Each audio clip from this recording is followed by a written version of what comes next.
Thank you everyone for joining us. The next event by Bitkub with their founder Jirajut will begin shortly in a couple of minutes. So thank you for your patience and tune in soon.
Hi everyone. Hope you all can listen to me, hear me. Welcome back for the second talk of today. I'm very excited to introduce to you our next speaker. He has graciously gifted his time to come talk to us today. And maybe a few, before we start, maybe a few house rules. And so if someone can share the screen for that, that would be good.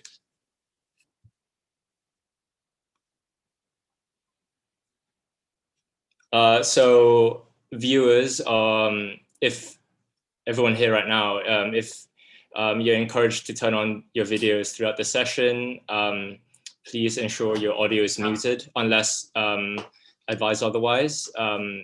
If you have any questions, don't be shy, just ask. You can either use the Zoom chat function, or you could,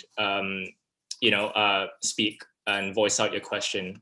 And we recommend you to use the speaker view. It should be on the right-hand page.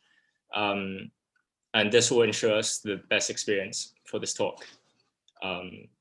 So yeah, let's start.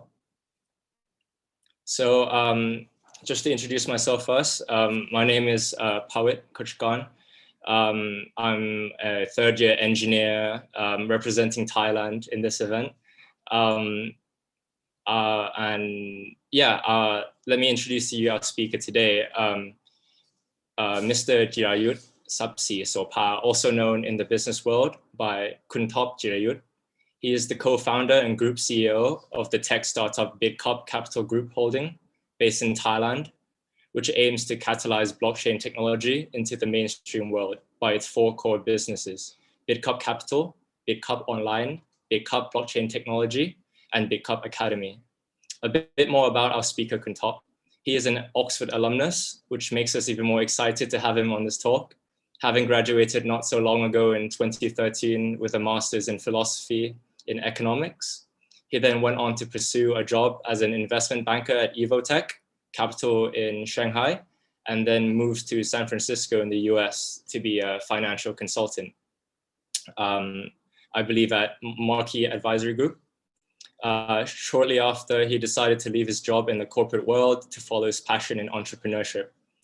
Kuntop has dedicated the majority of his career in the cryptocurrency and blockchain industry after hearing about it for the first time in China, and co-founded coin.co.th, Thailand's largest Bitcoin wallet company. Later on, he co-founded Bitkub, which has grown into becoming Thailand's largest digital asset exchange, providing a full range of services for the digital assets ecosystem, including crypto trading, blockchain solutions, investment advisory, and investment in startups.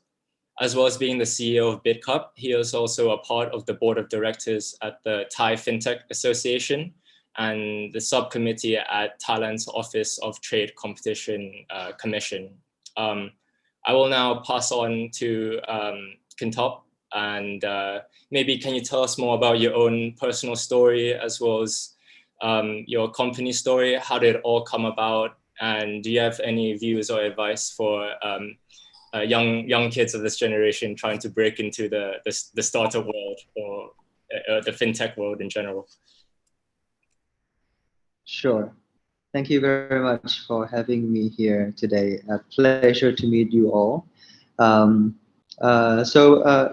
Back then I was a really bad student. Oxford is, nowhere. It's all, I would even dare to dream about this. I was, focusing on sports in the past. I wanted to be a footballer, not a businessman. My ideal childhood, dream of being a Cristiano Ronaldo for Thailand. That was my original dream. I always, I want to play football every day. Study was the last thing that I care about. I always got into fights too. Like at one point I broke my friend's arm. I was almost about to get expelled from school. This was a Thai school in my primary years. Then my parents had enough. They decided to send me all the way to New Zealand from my high school, hoping that if they changed the environment, their son would get better. But that did not work, right? I didn't care about studying. I played sport every day. Studying was the last thing that I cared about. Then, after year 13, after I graduated in the NCA level 3, that's when I realized that I could not get into any of the Thai university. I wanted to fly back to Thailand and join a Thai university. But my grades were so bad, really bad. I can't even compete with the Thai university students back then. I was looking down on myself. Why am I such a bad student? That left a big scar, right? Big disappointment. I didn't have enough confidence back then. And luckily, because I love football so much, I decided to look for the UK universities. And in New Zealand, we graduated in December, right? And in the UK, we start our university year in September or in October. So I had this 9-month, 10-month gap to try again. So I decided to apply to this UCAS system. I'm not sure if it's still the same system for you guys, but in my years, it was this UCAS, this system. You can only pick 5 choices per year out of the university ranking tables. And back then I was staring at the top. I wanted to, put in Oxford. I wanted to put in Cambridge, LSE. But I was ashamed, right, of wasting my choices because they will outright reject me because of the grades. So I ended up putting in like football teams, Manchester, Liverpool, Newcastle, and all these football teams into my UCAS choices. And luckily, Manchester University accepted me as a student. Of course, I'm a Manchester United fan, right? That's why I picked Manchester University for my undergraduate career. So my life was dictated by football most of the time. Why I chose England, why I decided to join Manchester University. But after the first, after I have this, second chance at life again, reborn, I've made a promise to myself that I'm going to be a better student. On the first year of the first day of the first university career, that's when I went into the library for the first time in my life. I just realized what the library looks like. That was like first year university. A bit late, but it's still okay, right? So I started to revise. I was reading 10 to 12 hours every single day, right? 7 days a week. And as a teenager, you know, that's when you want to have a relationship, right? With university career years, you wanted to go partying, have relationship. I forgot all of those opportunities. I had no life pretty much. Right? Camping out in the library 7 days per week. Even during Christmas, you guys have white Christmas, right? Snowing. I'm the only one walking through snow, go to the library every day to revise, not flying back home. You know, the warmest time of the year, right, to meet with family. Decided to give up all of those. And luckily I came out on top, graduated top of the whole of the university. Manchester has this Dean's Award, right? Only give out to the top, very, very, very top students. I was surprised that I managed to beat everyone and got into Oxford, MPhil, economics. I was the youngest in class back then, 21. The average age was 24, 25, I think, for an MPhil economics. And Oxford was tough. I don't know if it was tough for you guys, but for me, it was very, very tough. Had no life for 2 years, reading economics at Oxford and for an MPhil program. I'm even scared of the examination school right now at Oxford. You know, I don't want to walk past that building. You know, it's crazy. I can't even do any of the past papers in the last 20 years. It's tough, but you know, finally I was able to graduate. And after graduation, I was lost, like other economic students. And you know, as a traditional economic student, you either go for investment banking or consulting, right? And that's when I decided to think different to my friends. You know, after this Oxford brand, everyone thinks in the same manner. Right? I need to go and work at Goldman Sachs, BCG, McKinsey, Goldman, you know, JP Morgan, all these big brands, right? And I decided I wasn't chasing paychecks. I wasn't optimizing for paychecks after graduation. If you see my CVs, I went into a really boutique, small investment banking firm in Shanghai. I decided to switch countries. I want to optimize for experience, not for paycheck. I think different, I act different to my friends. So I flew to China. Have you guys watched the Wolf of Wall Street movie? The pink sheets, OTCQB, OTCQX industry. I was doing exactly just that, except I wasn't shouting like Leonardo like on the floor, but on the same industry, pink sheet stocks. I was taking the Chinese companies public because they've been opening up their country for the last 20 years and they have maturing companies wanting to go public in the US. That's what I did. And that's when I stumbled across Bitcoin in 2013. The price went from $11 to $1,150. So that I got, you know, that sparked my interest, right? What is this asset? Why did the price go up like 10,000% in a short period of time? This was in Shanghai, right? I was working in this boutique investment banking firm, Evertech Capital. I was telling Darren, my friend, he was sitting next to me, my colleagues. Hey, Darren, do you know this Bitcoin thing? What is this Bitcoin thing?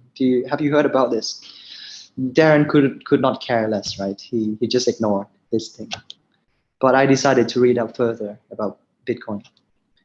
And I was so lucky. I stumbled across a blog written by Mark Anderson. I did not know who he was, but I hope you guys do know who he is, Mark Anderson. He, you know, everyone underestimates Mark Anderson. He's the one pushing the world's technology frontier forward. He's the one who sees new technology at least 10 years before everyone else does. He sees the future. Right? During his university career, he was the first person that created Netscape, the first browser. Sold it to Microsoft. Became a billionaire since university years. After that, after he sold Netscape, he was the first to create cloud computing, 10 years before Amazon created cloud computing. And in 2013, he wrote a blog called Why Bitcoin Matters. Right? It was a random blog back then, and now it's a classic blog in the New York Times or New York Wall Street Journal or something. You guys should read. type on Google why Bitcoin matters. So I got to see the other dimension about Bitcoin, how it is going to change the future landscape of the financial industry. And I was so excited. And you know, as a teenager, after graduation, I was exploring my options, what I like, what I dislike. I was trying to find out about myself, right? And that investment banking job did not last very long. Not because I was not performing, I was outperforming everyone. Obviously, Oxford guys, you should know that we are working like we're hard workers, right? We outperform everyone, intimidate, everyone around us. We were outperforming, but corporate world, you got stuck. When you have best ideas, you just can't execute. You get stuck to this manager level. It's pretty annoying to move things around your way. So I found out that early on, the corporate is definitely not for me. Then I gave myself a second chance. I decided to apply for a financial consulting job in San Francisco, in America. And there are two reasons. The first one is I haven't been to America before. I need to optimize for experience. Like China, I haven't been to China. I didn't, had never been to China. That's why I chose Shanghai. And the second reason, I love technology, right? After I discovered this Bitcoin thing, and I really want to visit the Silicon Valley area, the Bay Area, which is in San Francisco. But obviously, I cannot get a job at Google or at Facebook. Those are really bright kids, also from Stanford, from Harvard, did computer science, more relevant skill sets.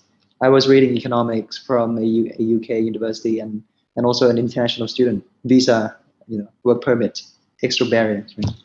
And the best job I could get was a financial consultant on the Market Street. Right, I was living on the Sutter Street, taking the bus to Market Street every day to work.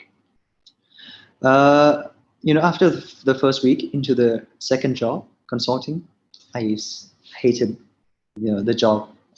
I realized that I cannot last for the rest of my life doing research. I already had enough at Oxford.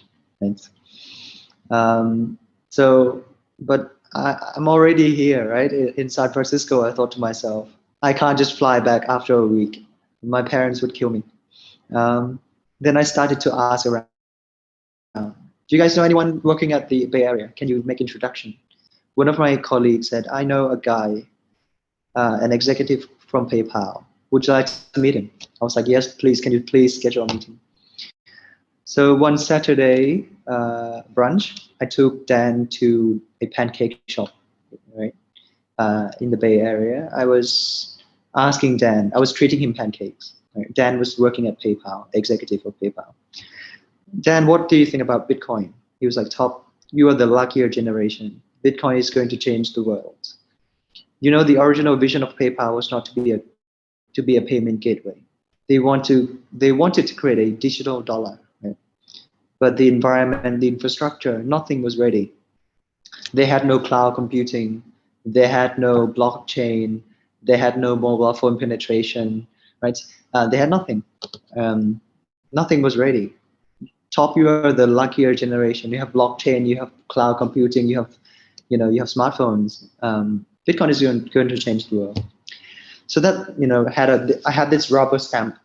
Another rubber stamp confirming this belief, this conviction about Bitcoin that is unique from everyone else's. Like Steve Jobs was saying, you can only connect the dots backwards, right? You only realize that those experiences matters, right?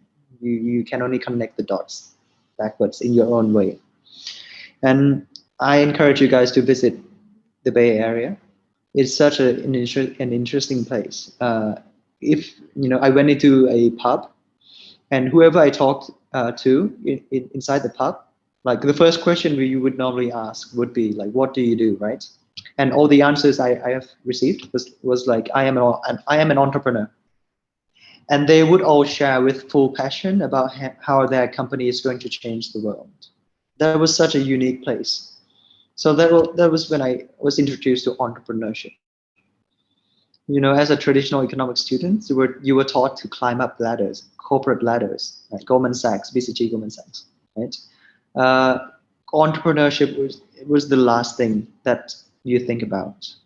But when you change the environment, you change the people you talk to, you change the environment, you change your thinking, you change your mindset, right? So that's when I got interested about entrepreneurship. And so not very long, not even a month in San Francisco, I decided to book a ticket back home to Thailand to start one of the very first Bitcoin company. Actually, before I forgot one phase. During my job transition between Shanghai and San Francisco, I had this 1 month gap, right after I quit my investment banking job, and I did not want to waste this 1 month gap, right? So I started to email all my friends. I have this 30 days period. You know, is there anything I can help you with, or anything I can do? My friend Beryl Lee, we met in the US. I mean, we met in the UK, in Manchester. She emailed me, Top, why don't you fly to the Philippines? The startup ecosystem was about to take off. Can you help me on this small project called World Startup Report? You know, I was in Thailand for 1 day after Shanghai. The next day, I packed my suitcases, a big one, because I'm not going to fly back to Bangkok. Right? I flew to Manila right away the next day, to Cebu and Manila. Right? Anyone from the Philippines here? So, you know, startup ecosystem was about to take off like 8 years ago in 2013. And, you know, I was helping Beryl and with a small project called World Startup Report, very similar to Wikipedia, but to amalgamate all the startups in different countries. My job was in charge of Thailand. I was doing research about Thailand. Back then, there were no startups, barely any startups. There were like Haba, like the first co-working space in Thailand, e-commerce, you know, very Lazada, maybe the first e-commerce, very few. But the interesting life experience that I got from that job was that no one was doing anything about Bitcoin. That is a unique life experience again, connecting the dots backwards, right? Anything that we are taking action would, you cannot explain the current moment, but you can only connect the dots backwards. And Beryl introduced me to this guy called Bowie guy. Right, I was helping him. He was a Silicon Valley entrepreneur. He sold his company Cut Munch to LinkedIn. And then he flew to the Philippines to bootstrap the startup ecosystem. So I was helping him out. Wasn't thinking about money at all, right? Optimizing paycheck was not in my head at all. I was optimizing for experience. That's how I think act different from my peers. Then, you know, after a month, I had to fly to SF, San Francisco. I wasn't planning to fly back to Bangkok, right? I packed a big suitcase all the way to San Fran. Bowie was treating me a thank you dinner for helping him on this World Startup Report. And you guys, that was the most expensive dinner of my life. He said one thing that completely changed my life at that dinner. He said, Top, I heard you're about to start a new job in San Francisco. Thank you for helping me with this small project. But I heard you are an Oxford graduate. And I heard you are 23 years old. You can work 24 hours, 7 days per week without getting tired because you're 23. You have no wife. You have no kids. You are the lucky sperm club, right? Your parents didn't even need money from you. You're born into a lucky sperm club. And why don't you start your own company? Startup, Bowie said.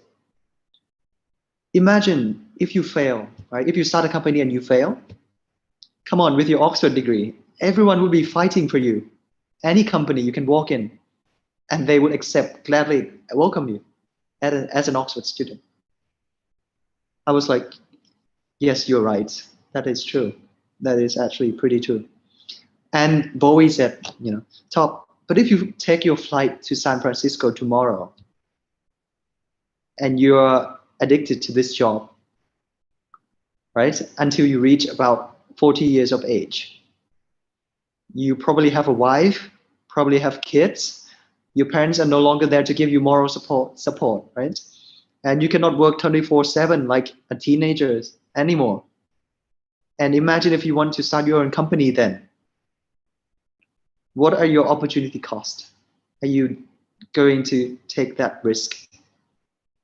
And if you fail with your company, no one is going to accept you back as an employee because they would accept new blood, right? Younger employees, 40 years old, you're not going to be welcome back. It's not vice versa. But if you start your company now, you can work your ass off 24/7 without getting tired. You have no responsibility, no risk, no wife, no kid. Your parents can give you moral support. And if you fail, walk into any company, they would gladly welcome you. Guys, that was the most expensive dinner of my life. After the next morning, I was not sitting still on my chair in the airplane. I wasn't looking forward to the job anymore. And that is why this, SF job, consulting job did not last for even a month, I think. I was like, I'm wasting my time. Every day that I got up, I'm just wasting my time. I'm just wasting my time. After meeting with Dan Chat, a rubber stamp, Bitcoin is going to change the world. Booked the flight back home. My parents were shocked and very disappointed. They sent me all the way to Oxford, right? High expectation. Goldman Sachs, BCG, McKinsey, come on. Look at their son. Like, you can't even last a month in a new job. 2 months in Shanghai. Right? What is wrong with you, Top? Right? My parents was disappointed. Then my mom asked, Top, what are you gonna do with life then? I said, I am going to start my own startup. My mom was like, what is a startup, Top? Is it like SMEs? Imagine this was 8 years ago, guys. What is a startup? I had to take time to explain. Okay, fine. You want to start a startup. What are you going to do? Oh, I want to create a Bitcoin startup. What is Bitcoin, Top? Right? Imagine 8 years ago. I had to take time to explain. Still did not understand, right? Different generation, did not understand. But I feel bad asking my mom for any more money because they sent, our parents sent us overseas for 10 years. That's a lot of money already. My parents has a small shop, clothing shop in Pratunam Center, right? Shopping place. So I asked my parents for a spare room from that very small clothing shop in Pratunam, right? Spare room. So I set up my first office there. And my aunt, she ran a furniture business. So she donated a chair and a table, right, to me.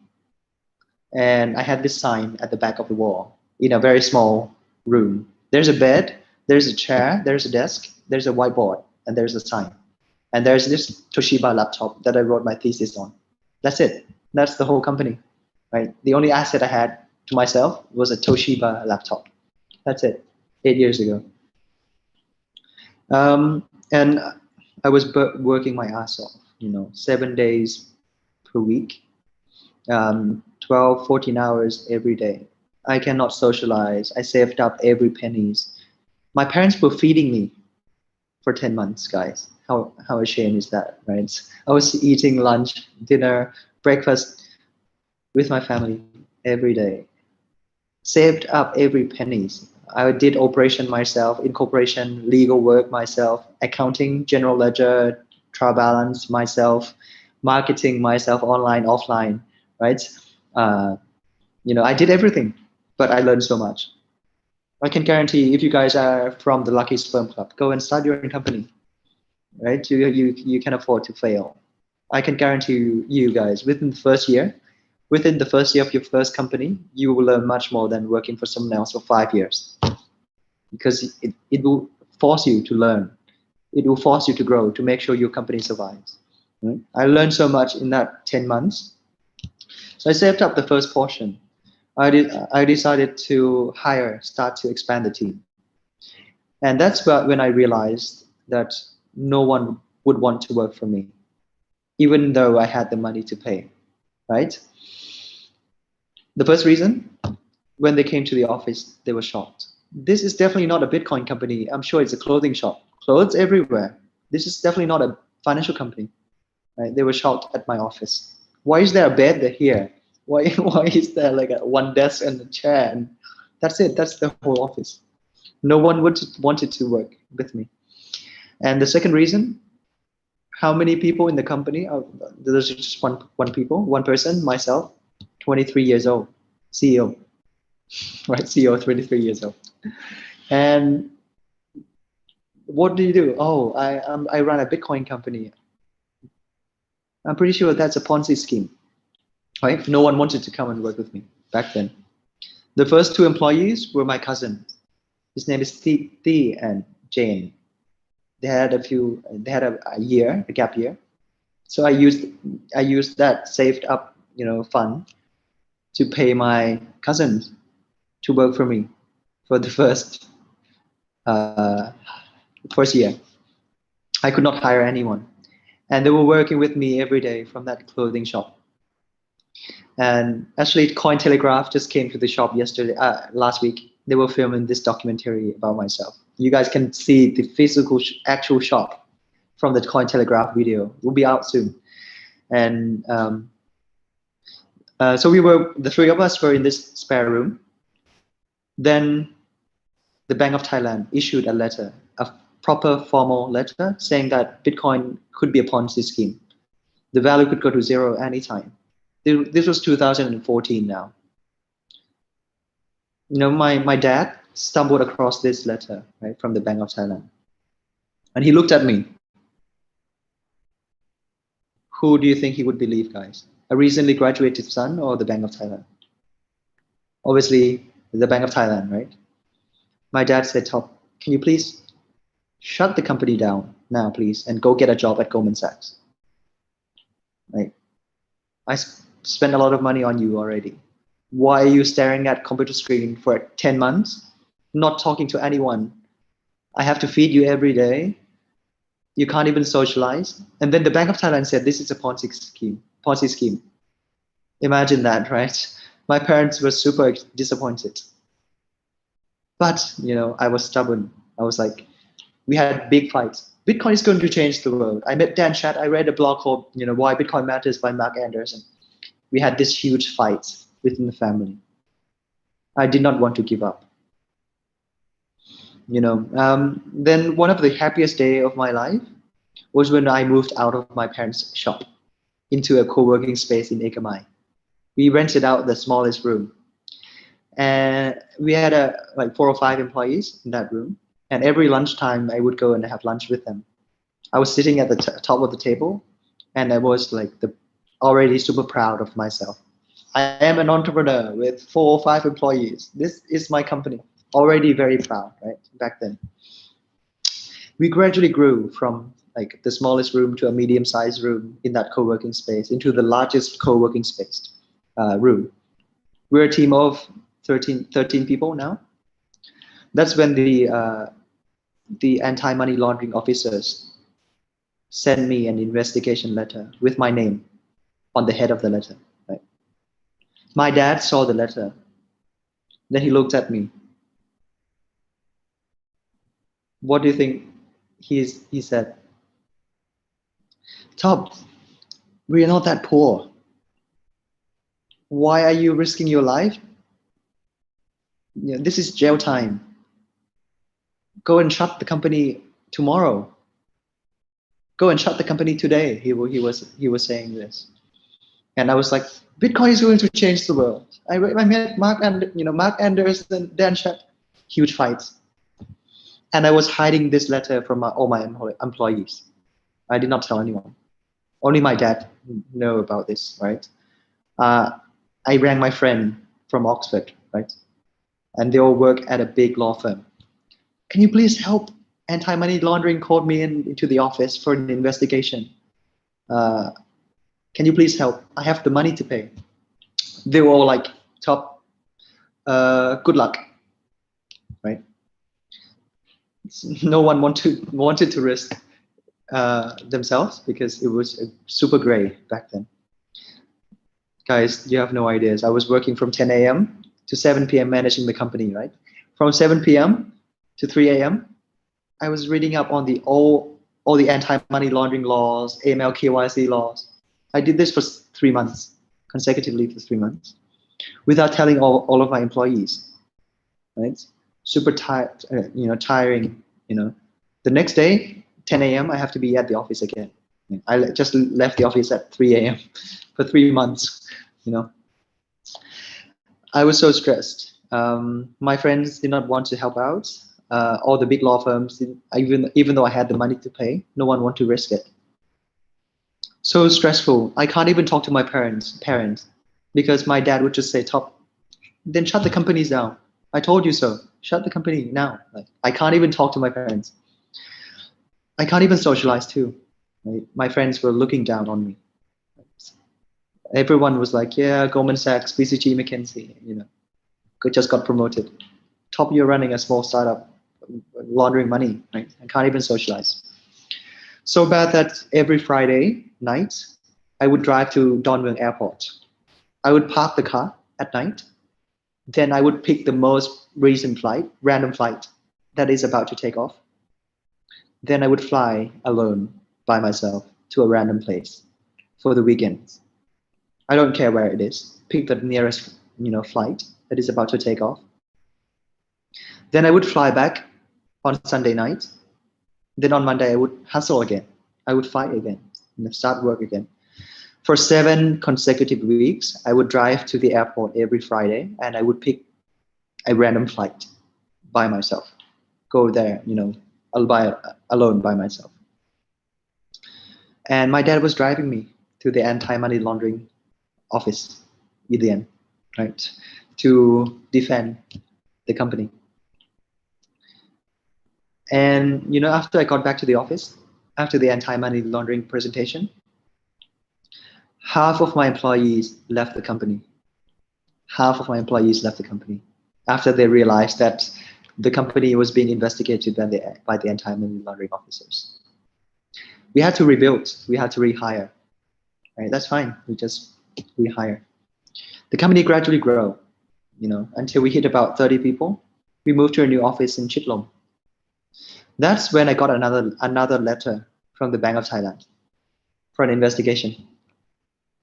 My dad saw the letter and he looked at me. What do you think he was saying, guys? Top, are you really going to get into trouble with all the regulators in Thailand? Can you shut the company down? Please, now, shut the company. Tomorrow. No, today, shut the companies down. Right.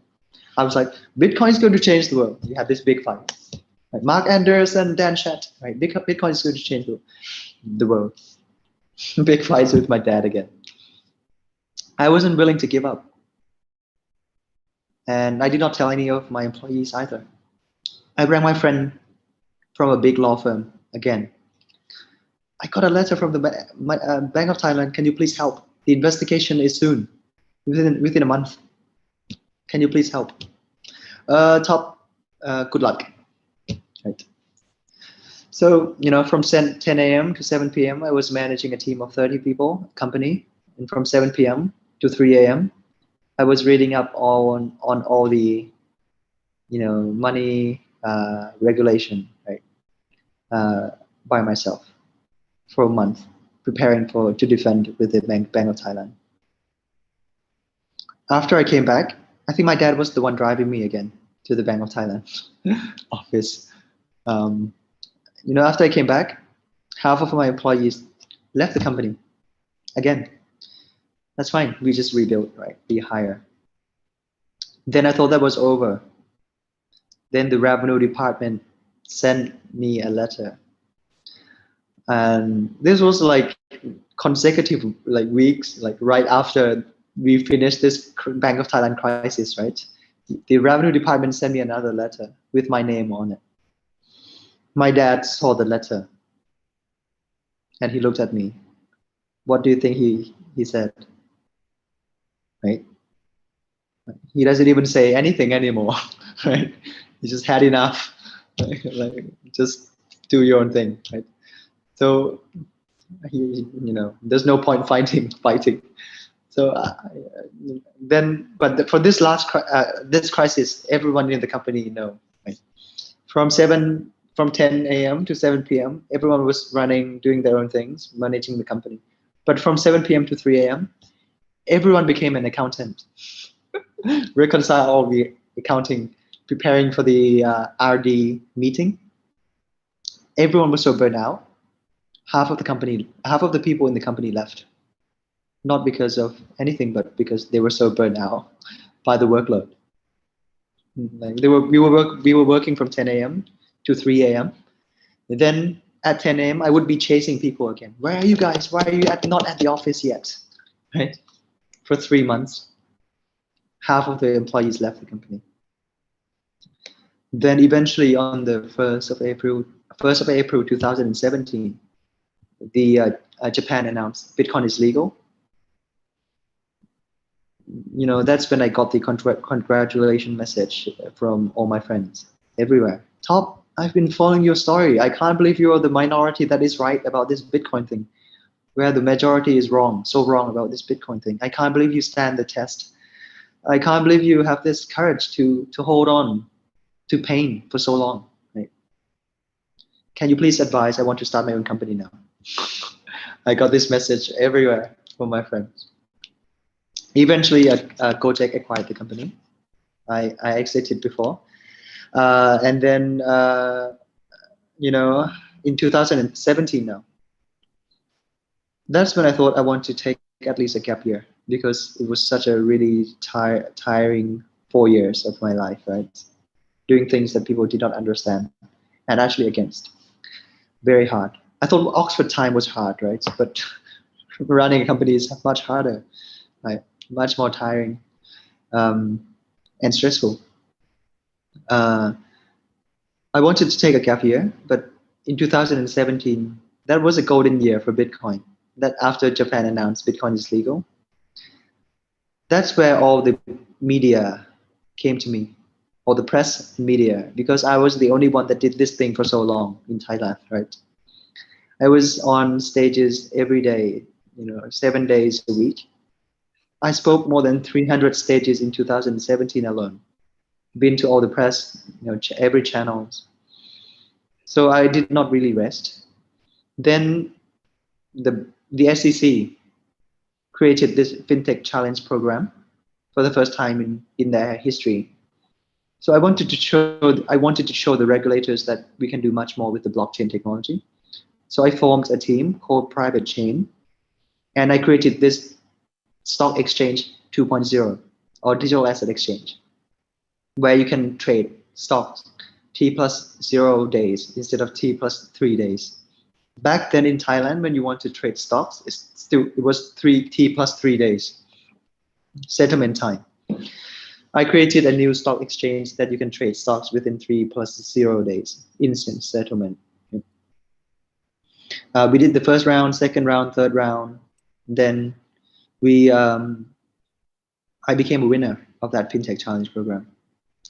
So I walked to the SEC and I told them, I wanted to turn this into a real business now because I'm your winner of your program. And they were a bit shy. They were like, but Top, I know you are the winner, but you can't really turn this into a proper business because of the legacy law. We only allow one stock exchange of Thailand. You cannot compete. They were a bit shy, but I said, I need to turn this into a proper business now. I'm the winner of your program. So they decided to create this sandbox program, right? And I was helping the SEC with the regulations, how we should issue a license for the digital asset exchange going forward. And when I realized that the new license is going to come out, I decided to fundraise for my second startup. I went and talked with the SBI. I don't know if you guys know SBI. They are the children company of SoftBank, a huge VC firm. They were like, oh, Top, I've been following your story since the first company. So glad that you're creating a second company now. Can we invest? So I said, well, yes, but the valuation is $16 million, seed round valuation. And they were like, 16 million valuation for a seed round top? What do you have? I was like, I have a presentation slides. That's all I have. They're like, top, are you serious? 16 million US dollars. That is a Series A round in Thailand. You must have a team, traction, revenues. You just have a paper and you wanted 16 million valuation. I was like, yes, all right, take it or leave it, right? Then the next morning they sent me the term sheet. I was surprised, super surprised. They decided to invest, 1.6 million for 10% of the company. But the non-financial terms were not great, right? They were like, I need the first liquidation preference, anti-dilution. So I did not sign the term sheet. I was shop around. I was using that term sheet to shop around. Now I have this third-party verification of my company's valuation by a very reputable VCs. So I used that term sheet to shop around. And I found other investors who has easier, cleaner non-financial terms. So I decided to go with other investors. And we closed, instead of closing 1.6 million at 60 million valuation, we closed funding we closed 2.1 million US dollars at $17.5 million valuation. So I was able to push out the price. Everyone was shocked. It was the largest seed round in the Thai startup history. And I just had a piece of paper, presentation slides. And I used $2.1 million to take over an IT company, a team of 10 people, and turn that into Bitkub, right? And it's been 3 years and 2 months. Now we are on our way to become the first Thai unicorn, right? We have been growing 1,000% every year. For the first year, we made 3 million baht for the first year. On the second year, we made 33 million baht, right? 10 times or 1,000% growth in revenue. Last year, on the third year, we made 330 something million baht, right? Another additional 10 times 1,000% growth. This year, last month, we made 400 million baht in 1 month, right? For the first quarter, we made 1 billion baht already. So if you times that by the last 3 quarters, we would be making 4 billion, right? Or 3 billion baht of revenue. Or if you turn that into dollars, that would be around $100 million to 200 million, $150 million in revenue. And the profit margin is 80%, so mostly profit. Right? So we are the most profitable startup in the country. I would say the most profitable startup, because most other startups are burning cash. We raised a total of, since the company's inception, we raised a total of, if you turn this into dollars, 10 million, $11 million, $10.9 million. I haven't used a single penny. We run the company on profits. $10.9 million is still in the bank. Actually doubled because we turned that into Bitcoin, right? Already $20 million worth. We haven't used a single penny, and we have been running the company based on profit. And if you guys know, unicorn is $1 billion company, right? And if you can make $100 million in revenue, you times that by 10, a P of 10. It's a moderate estimation. Another 9 months, we would be Thailand's first unicorn. So guys, this is my journey so far. We have a team of 500 people, 4 companies under this umbrella now, and we would be investing in like $50 million in other startups now. We have Bitkub Ventures, trying to expand the startup ecosystem. And we are one of the most popular companies in the last 3 years. But really, my journey has been 8 years, right? Thank you very much, Kuntop, for the very inspiring story. Is it possible to maybe fit in a few questions from the audience, some very quick ones before you head off? Sure. So this first question we have from Parin. He says, how do you see the future of cryptocurrency in global finance as a whole? So maybe how does government come into it, or how will everything work together in a global sense? Sure. Especially those who wanted to join the financial world after graduation, please be careful, guys. You have to understand the difference between candles and electric light. Right? Okay. The arrival of electric light does not come from a continuous improvement of candles, right? Right? We cannot arrive at electric light by continuous improving on candles. Right now, the global financial landscape is, to map this to my analogy, is pretty much candles. You are trying to create electric light by creating longer, bigger candles, but it doesn't work. We need to change the fundamental of it. In the last 50 years, since we lifted from the gold standard, right, 1971, the post-Bretton Woods system, Nixon shock, that's when dollar is no longer pegged to gold. We base on the belief that money is the IOU system, right? We created money based on the IOU system. But, with this digital currency, money is based on mathematics. The fundamental has shifted, right? Money is code, right? We can code. It's hard coded in a public open space that has proven stand the test of time in the last 13 years, that no one can ever alter this immutable ledger, hack, Bitcoin in the last 13 years. So long as 1 + 1 = 2, no one can cheat the system. And we're about to graduate into a world that the fundamental has changed. Money is no longer an IOU system or a Yellowstone like the gold standard, but money is mathematics, the logic of mathematics. And the whole layer on top is about to change, right? Imagine if music is tape. I don't know if you guys have seen a tape before, or CDs or an MP3, probably too late, right? But when music was physical, we built players on top, that are physical players like Blockbuster or Lan Mang Pong in มืองไทย. We have physical players on top. But when music is digital, YouTube, Jukes, right? The players on top are different now. We have Netflix, Line TV, YouTube as the winner on top because the fundamental has shifted. So we are talking about money here. Money was an IOU system. The player on top are Wall Street, right? Mutual funds, stock exchange, traditional banks, money counting machines, branches.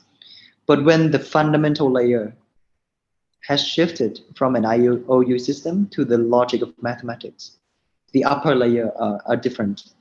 So it will be Bitkub, decentralized exchange protocol, right? Decentralized lending, DeFi. It's a whole new world. So please, be careful to not join the candles club, but join the electric light. Thank you very much. And maybe just a final question, maybe a lot of people have asked this as well, is what does Bitkub offer other than just being a cryptocurrency exchange where people can come in and buy and trade assets in a sense? Yeah. Sure. So under our Bitkub umbrella, there are 4 companies now. The first one is a digital asset exchange, right? The largest one, 95% market share in Thailand. But with the first one, we allow people to trade, but not just that, right? With the digital currency, you can transfer, you can remit money overseas at a much cheaper and faster price, cheaper price, faster, frictionless manner. You can also have digital lending going forward, debit cards, Bitcoin debit cards, top up, utility bill payments, payment gateways with cryptocurrency, tapping on tourism industry. There's so much more, many things we can do. going forward with just one company. The second company is our Bitkub blockchain technology. So we also implement blockchain application to other companies, big corporations in Thailand, like PTT, the government, Ministry of Finance. We created the first digital bonds, phase 1 for the government, the Bitkub team. We had a few clients from the US to apply blockchain application to their businesses to reduce costs, improve efficiency, and also to create coins, ICO portal, right? We can digitize anything around us now with the blockchain into the same manner as stocks. We can trade digital gold, digital diamonds, digital deeds, lands, unit of electricity. We can digitize, we can tokenize everything. So the second company is pretty much an FA 2.0 or investment banking 2.0. The first one is a stock exchange 2.0, primary market versus secondary market, all under the same umbrella. The third company is called Bitkub Academy. It's an education center. With the stock exchange, they have this money channel, stock tomorrow players, but we turn them into 2.0 players. So we do B2B, B2C, offering education courses, tests, digital transformation, blockchain, how to buy, how to sell cryptocurrency, how to transfer money with cryptocurrency. So we host weekly classes. It's more like an education center. How to write smart contract, how to create blockchain, how to create your coin, more on an educational basis. Then the fourth company is called Bitkub Ventures. This is an incubator and accelerator plus investment company. So we invest in protocols, we invest in Bitcoin, we invest in other startups. We even bootstrap our own startups. We do internal homegrown promotion. Any employees want to create a company, we would invest in that company for them. Or any new, generation entrepreneurs who are seeking funding, we would be investing in other new startups to join the ecosystem. But it doesn't stop here, right? We are planning to get this private advisory fund, private fund license, mutual funds. There's so much more, so many things we can do going forward. We were planning to utilize our profit to expand the ecosystem. So think of Bitkub as an ecosystem for the new world, new financial world, which is pretty exciting because we're moving at 1,000% growth every year, and we're the minority that is right about this, and we're there to challenge the status quo and move things around, change the environment, improving the world. So it's been a very interesting 8 years of my life. I would not trade this experience with anything, to be honest. Thank you very much, Kuntop. Thank you very much for your time, and I think everyone here definitely learned a lot about what Bitkub does, how you broke into the market, and I don't want to.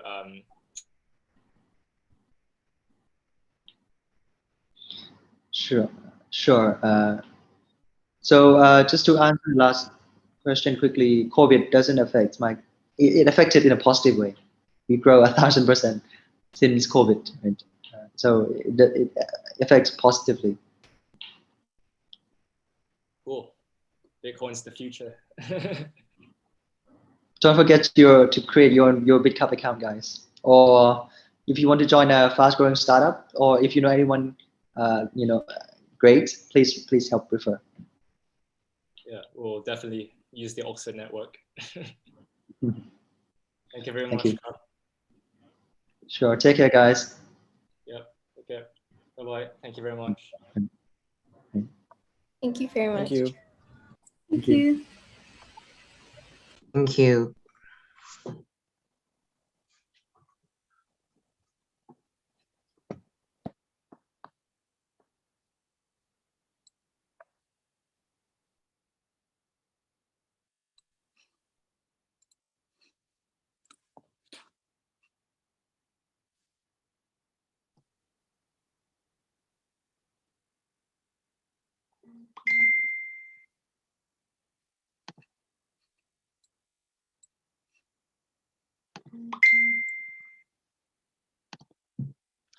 Oh, and if anyone's still here, thank you very much for coming to today's 2 talks for today.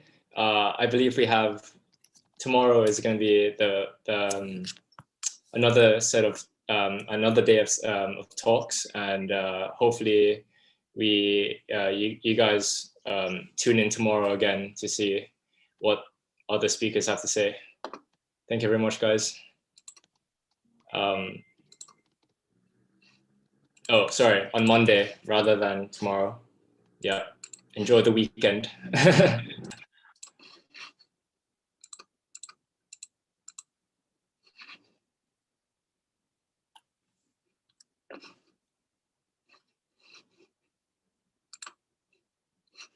Yep, I believe if anyone wants to leave, welcome to do so.